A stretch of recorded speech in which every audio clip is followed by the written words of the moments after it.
So I creep, yeah. Selling 10 million records and still broke. The sad story of TLC. Now, I remember. I think if I'm not mistaken, they had got on stage one time and they was thanking everybody. You know what I'm saying, for the support and everything. And they announced like, "Yo, we ain't make like not a dime from this. Like, we ain't make not a dime from this." And it was for the simple fact that back then a lot of people didn't have knowledge on the music game and was just excited to make it out and like get at least a little bit of money to do what they gotta do. And with signing bad deals, a lot of people played in to signing bad deals back then. But I want to know the full story, and the only way to know the full story is by getting straight into this video. This American girl group faced a bittersweet victory. Once an R&B sensation suddenly went bankrupt. From arson charges to death to faulty contracts. That was the unfortunate demise of TLC. We are Yeah, the this the biggest interview selling I'm female talking about. group Yeah, this the ever. little 10 million albums worldwide. We have worked very hard. We have been in this business for 5 years. And we are broke. TLC consisted of three girls: Tian T-Boz Watkins, Razonda Chili Thomas, and Lisa Left Eye Lopez. they was definitely thugging it because 5 years and you ain't like make a dime from what you doing, and you like basically broke, but you still pushing through every day. That means you really want it that bad. Like you want like your dream to happen that bad if you willing to thug it out to that point. Together, they won 4 Career Grammy Awards, 5 MTV Video Music Awards, and 5 Soul Train Music Awards. But despite their success, they were supposedly treated poorly by their label. The group claims that they picked an unfair deal concerning their contracts from their manager, Perry Pebbles Reed, and their associated labels, LaFace Records and Arista Records. They recoup costs for manufacturing and distribution, which is a standard practice in the music industry. The label foots the upfront bill, so they help get the album off of its feet and distribute it into stores at that point, manufacturing, distribution, and placing them. And then they proceed to take it out of the artist's sales later down the road. They're also charged for mismanaging funds. The label went on to charge for other expenses, including airline travel, promotion, hotels, food, clothing, and more. So basically, the more successful their song Crazy Sexy Cool became, the more they were in debt because the more they had to travel.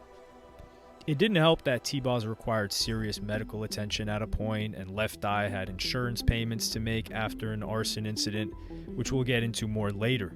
After all of these costs, each member claimed they had less than $50,000 a year for their efforts, which is shocking considering that it was a multi-million selling album. People would assume they were making a lot more through those albums, considering the success.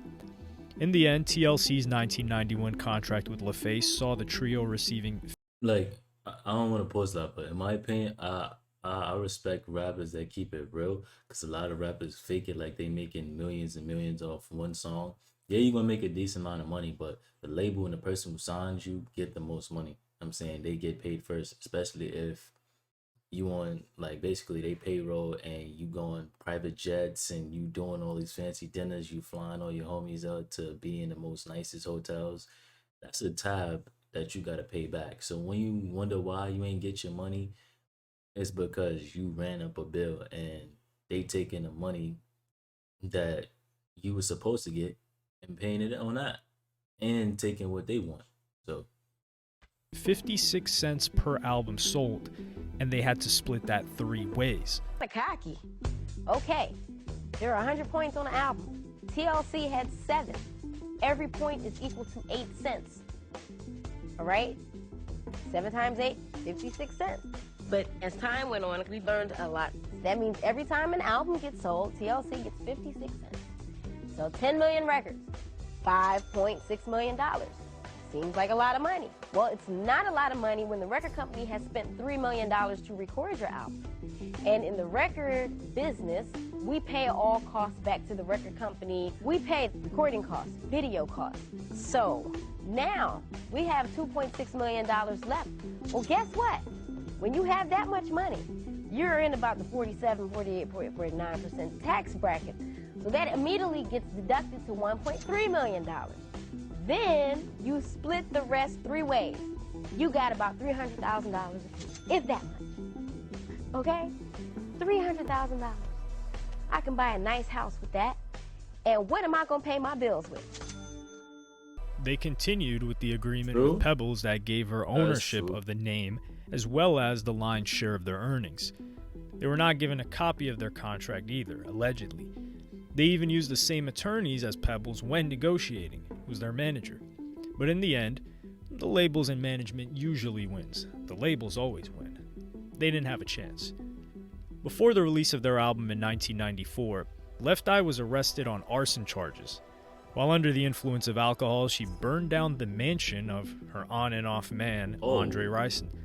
She also vandalized an array of his selection of cars, and she narrowly avoided jail time and was instead sentenced to 5 years of probation, and was shortly after admitted to an alcohol rehabilitation program.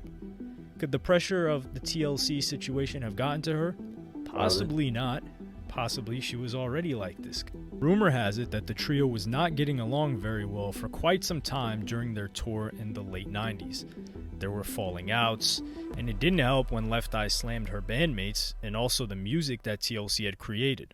She challenged her bandmates to record solo albums so she could prove she was the most talented in the group. A bit harsh. Luckily, they eventually reconciled, but rumors still spread.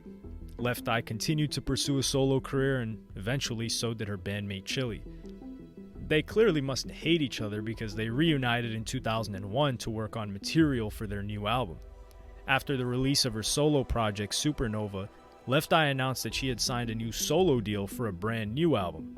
Sadly, before this got to release, she tragically died in a car accident on April 25th, 2002. That was T-Boz crazy. from Rest in peace to TLC her. explained the stress of the situation as well. Everybody treats us like we're stars now, except our own record company. When we signed our contract, we were under the impression that if we sold a bunch of records, they would give us a better deal. No matter how many records we sell or awards we win, they just treat us like dirt. Fans found it saddening that despite their hard work, they're practically given nothing, not even an amendment to their contract when they were selling a lot more. Record companies frequently reach out to new acts and offer to negotiate their contracts. It's really just a way of capitalizing on new talent. Stars such as Green Day, Offspring, The Cranberries, and more have all been given retroactive bonuses plus higher royalty rates in exchange for making additional albums and for the success that they've had. Attorney Eric Greenspan said that not all companies operate so kindly, though. Executives will tell the artist not to worry about the contract details and promise to negotiate later. This is not just a problem for TLC. It's a problem for every unknown artist in the industry. Once you sign on the dotted line, you're at the company's mercy. Basically. After attempting to renegotiate its Basically contract, own you. TLC filed for bankruptcy protection under Chapter 11 of the U.S. Bankruptcy Code. They claimed that their contract was unfair and prevented the members of the group from being able to pay any of their bills. That February, word got out that the trio and several of their friends stormed into the office of Arista Records' chief executive Clive Davis and took their plaques off of his walls. The three claimed that they never received any of their awards from the record company. They did what they did, and it would affect their perception, especially in a court setting. Even if the judge allowed TLC to break its contract, it's extremely unlikely that the trio would have been signed with any other company ever again. LaFace executives said they plan to file an appeal, and the case could take several years to be resolved back at that point. Any company that signed was just TLC fed in the up. meantime would have to be responsible for millions of dollars in damages should the ruling been overturned in appeal. So they were able to stall starving artists out with every legal delay, and eventually the artists usually give in. So basically it's like being trapped.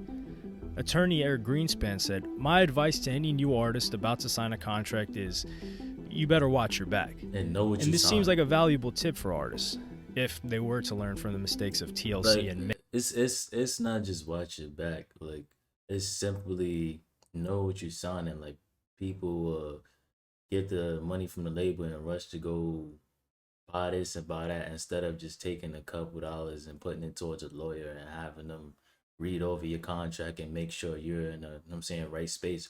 But some people be so quick to just go through the papers and just sign, and it's like, nah, you gotta think in a way you giving a part of yourself to a label. They basically control you under that contract. Many others who came after. Pebbles was still very angry about the way she was portrayed in TLC's VH1 biopic, Crazy Sexy Cool, the TLC story. She was so mad that she sued VH1 owner Viacom for defamation in federal court. She filed a state lawsuit against the surviving members of TLC for the same $40 million amount in compensatory and punitive damages. In the lawsuit filed in the state court of Fulton County, wrote that she was shown as a conniving and dishonest businesswoman who hoodwinked 3 innocent girls and exploited their talent for her own personal gain, and in the process negatively influenced their personal lives and deprived them of their compensation. Pebbles said that this statement is false. She said that she never had control over or influenced TLC's attorneys or accounts, never withheld contract terms from TLC, always paid TLC members what they were owed under their industry standard contracts, and oftentimes more than they were owed, and never encouraged group members to put their health before business. So according to the manager, she didn't put pressure on any of them Yeah, I into feel like signing she telling the contracts truth. without reading them, or refusing to show copies of their contract. She denied paying them $25 a week and wrote that she was not involved with trying to remove Chili from TLC. The reason Pebbles was so touchy about the film was because she believed it damaged her reputation. Since she's a public figure, the threshold to win a defamation suit is higher for public figures than a private citizen. There has to be an attempt to falsely portray that person with intent to harm them, which is the argument she was making. The lawsuit goes into detail from Pebbles' perspective and how the group was formed, her role in it. For example, she wrote that she had no idea Chili was pregnant in the early 90s and learned of T-Boz's sickle cell anemia only after the first album was released. She also wrote how active she was in recruiting and managing them in the earlier years.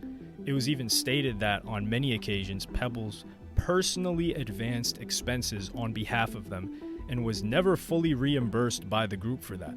Apparently, she also compensated TLC over the amounts due under the terms of the contract. She believes she counseled and nurtured the group and encouraged them to be frugal in their spending. She wrote that she poured her heart and soul into the group for over 5 years and didn't want to walk away from TLC. It's been claimed that before the first album was completed, TLC tried to change contract terms to cut her out of the deal. She believes that they filed for bankruptcy in 1995 as a legal ploy to act as revenge on her.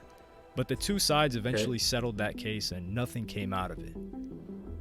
The music industry has a negative reputation for taking care of its signees. Its employees, however, have always spoken highly favorable about how the companies treated them. When it comes to music artists, it's not uncommon to find money issues. That was a reality for Dreamgirls as well as Cadillac Records, Isaac Hayes, Marvin Gaye. A lot of them went broke at a point. It's on the artist at some point, but given the amount of times this has happened in the music industry, something certainly isn't adding up. But it's truly unlikely that this aspect of the music industry is going to change Sometimes it comes from both. It comes from the person not knowing the business, and it comes from the label sometimes taking advantage. anytime soon, if ever. There's also the practice of labels, managers, and other personalities sometimes taking publishing rights when they weren't even in the studio when a song was being created. And they go ahead and are able to collect artist expenses. T-Boz suffered medical illnesses, which makes that problem even worse. She suffered from sickle cell anemia, and in 2009 revealed that she was also battling a brain tumor. Medical illness actually bankrupts a significant amount of people in general, so this was no surprise either. So it was sad that T-Boz was filing for bankruptcy again, but this is unfortunately just a sad reality for a lot of artists. A large issue TLC raises for the recording industry won't be settled on its own. even if the case was a speedy settlement that produced a more generous contract for TLC, they would simply have to prove the point that bankruptcy court can be an attractive way for big stars who want a better contract. The New Jersey lawyer, Mr. Lehman, who has handled dozens of bankruptcy cases in the entertainment industry, said that the recording industry was now fully aware of the artists, but their hottest and biggest stars. And the only way to avoid that outcome would be sure that a big star shared in the record company's success. It's a matter of being fair to the artist, he said. Record companies have to keep in mind that without artists, they don't have anything. And True. this is just the That. nature of the game. Let me know who y'all feel like was wrong in the situation, the manager or TLC was. Do y'all think TLC was trying to do something funny? But with that being said, I appreciate y'all for all the love and support. Love is love. You know what I'm saying? Make sure y'all stay safe, and I'm gonna catch you on the next video.